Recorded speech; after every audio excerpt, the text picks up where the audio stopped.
So here's another movement drill. I call it the hop step. I actually use this one a lot and incorporate it into my sparring.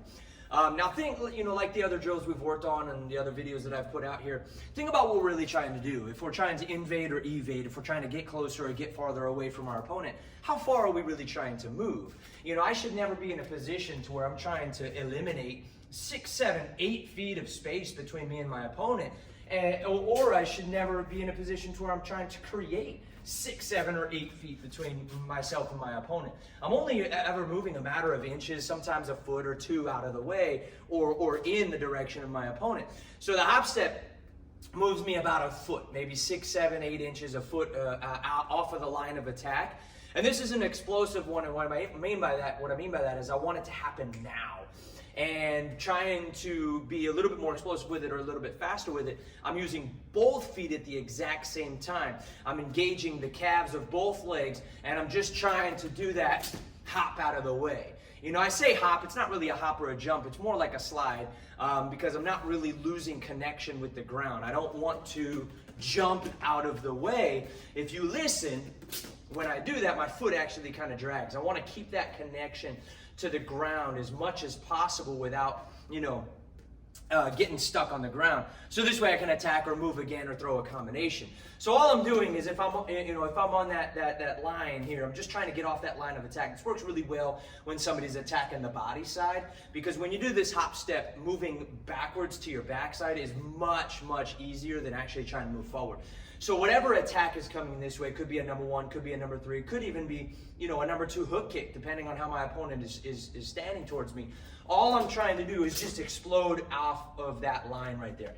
So if I'm on this imaginary line and somebody's throwing a technique or somebody's coming at me, then I explode off that line. I moved maybe a matter of 8 inches, 9 inches, a foot at most.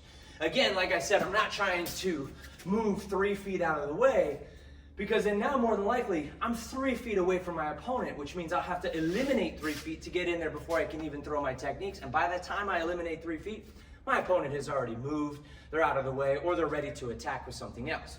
So if I'm on that line, moving to my backside, I'm pushing off the balls of my feet, both feet at the same time, and just basically trying to hop out of the way, almost like a dodgeball's flying at me or a car's coming at me and I'm jumping out of the way. But of course, it's a kick coming at me. So it's real explosive, just trying to move very, very quickly. And like I said, it's much easier to go backwards than it is forward. So a lot of the time if I'm here, I spar a lot more with my left foot in front, so I'll move to the backside. But then sometimes if I feel like I need to go the other way, I'll switch and then explode off to the other side.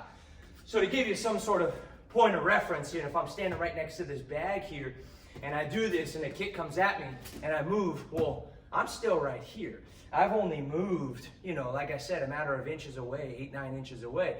So I'm still in a position to where, hopefully maybe, one of a million situations my opponent is in front of me and they're coming after me with a number 1, round kick or a number 2 hook kick, and I'm just trying to get out of the way of that kick. Well, now I might still be in a place to where I can throw my techniques.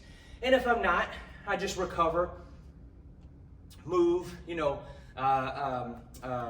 add another technique or another movement and get out of the way.